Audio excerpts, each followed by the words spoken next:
Commandant Naqdi, merci beaucoup de vous être entretenu avec nous. C'est une politique de longue date de la garde révolutionnaire iranienne de ne jamais parler aux médias américains. Qu'est-ce qui a changé? Pourquoi avez-vous accepté de vous entretenir avec nous? Au nom de Dieu, le plus gracieux, le plus miséricordieux, nous n'avons jamais reçu de demande à rejeter. Nous aimerions que notre voix parvienne aux oreilles des gens dans les pays occidentaux. C'est les médias occidentaux qui n'aiment pas que notre voix soit entendue. Il n'y a rien que nous fassions qui soit indéfendable et en dehors des valeurs de l'humanité que nous voudrions cacher ou ne pas discuter. Parlons de cette guerre. Où voyez-vous l'Iran à ce stade de la guerre? Vous voyez-vous comme gagnant? Êtes-vous en contrôle? Certainement, la victoire est de notre côté. Après la défaite des deux principaux objectifs de l'Amérique, le renversement de la direction et la dislocation de l'Iran, nous avons vu de la confusion et de la perplexité en Amérique. C'est devenu une guerre sans stratégie. Tous les 2 ou 3 jours, ils annonçaient un nouvel objectif. Pendant plusieurs nuits, ils ont dit qu'ils voulaient envahir l'île de Karg. Ils ont dit qu'ils voulaient ouvrir le détroit d'Ormuz. Ils ont mobilisé leurs navires de guerre. Tout ce qu'ils ont essayé, et nous pouvons montrer comment nous avons été victorieux. À votre avis, est-il inévitable que l'Iran ait gagné?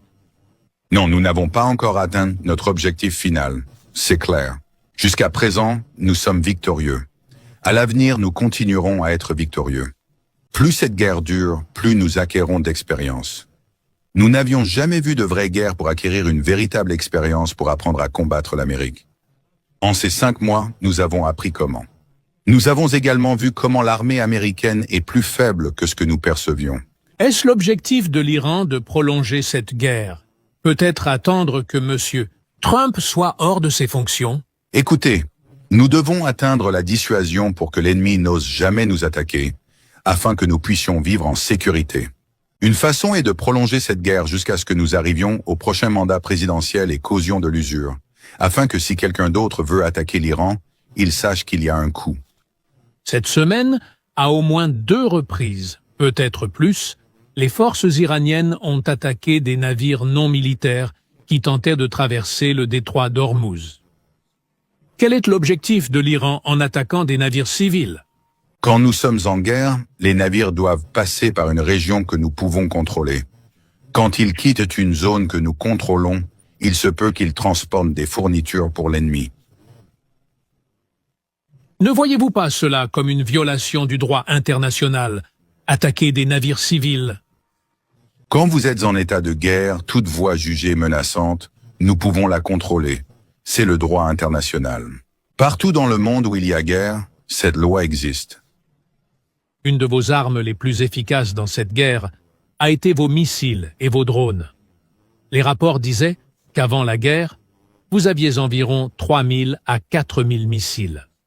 Combien de missiles avez-vous dans votre stock actuellement? Tout d'abord, nous ne dépendons pas des missiles et des drones. Si nous sommes victorieux, nous avons compté sur notre foi pour être victorieux. Dieu est avec nous. Quant à nos missiles, les Américains et les sionistes veulent toujours compter nos missiles. Tout d'abord, le nombre de missiles que nous fabriquons chaque jour est supérieur au nombre que nous lançons. Dans un pays aussi vaste, nous pouvons les fabriquer où nous voulons. Où les fabriquez-vous? Est-ce profondément sous terre? Nous le faisons de différentes manières. Nous avons diverses façons de les fabriquer en toute sécurité. Soyez assurés, même si cette guerre dure des années, jusqu'au dernier jour, les roquettes de l'Iran seront lancées. Je ferai ce point, et c'est plus important que les missiles. S'il arrive un jour où l'Iran n'a plus de missiles, c'est alors que nous serons encore plus dangereux pour l'Amérique. Comment seriez-vous plus dangereux? Parce que l'Amérique a des milliers d'intérêts économiques à travers le monde, et tous peuvent être facilement détruits. Les officiers militaires se mettent souvent à la place de leurs rivaux et de l'ennemi pour peut-être prédire ce qu'ils vont faire. Mettez-vous à la place de Pete Hegseth. À quoi pense-t-il? Quelle est votre prédiction quant à ce qu'il pourrait faire? Je ne me mettrai jamais à sa place. C'est un criminel qui a tué 168 enfants innocents. Non seulement ces gens ne travaillent pas pour le bien de l'humanité, mais ils ne travaillent même pas pour l'Amérique. Ils travaillent pour leurs propres intérêts. Dès que la bourse ferme, ils commencent les hostilités. Quand la bourse ouvre, ils envoient des messages positifs pour faire monter les cours des actions. Pendant ce temps, ils achètent et vendent eux-mêmes les actions. Si j'étais à la place du Congrès américain, je demanderais une commission d'enquête pour comparer les actifs de Monsieur Trump, sa famille et son cercle proche avant la guerre à leurs actifs après la guerre. De nombreux observateurs disent que l'Iran a mené un combat acharné, mais que l'Amérique a une arme que l'Iran n'a pas, et c'est une bombe nucléaire. À votre avis, quelle est la probabilité que l'Amérique utilise une bombe nucléaire? Naturellement, cela pourrait finir par être une erreur pour eux.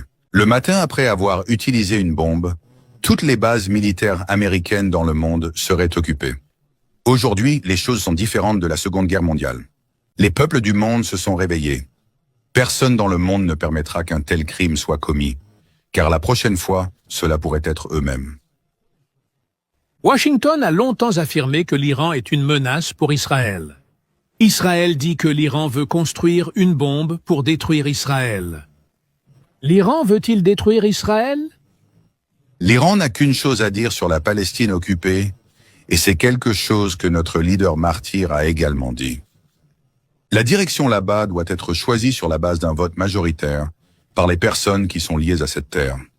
Cela ne se fera certainement pas avec une bombe nucléaire, mais nous préférons certainement que le régime sioniste n'existe pas. Tout comme le précédent régime sud-africain, un régime d'apartheid et de suprématie blanche qui a été rejeté par le peuple, la même chose doit se produire en Palestine. Les Iraniens sont souvent vus en train de crier le slogan « Mort à l'Amérique » et de nombreux politiciens américains pointent ce slogan et disent que l'Iran veut détruire l'Amérique. Écoutez, nous n'avons aucune inimitié avec le peuple américain.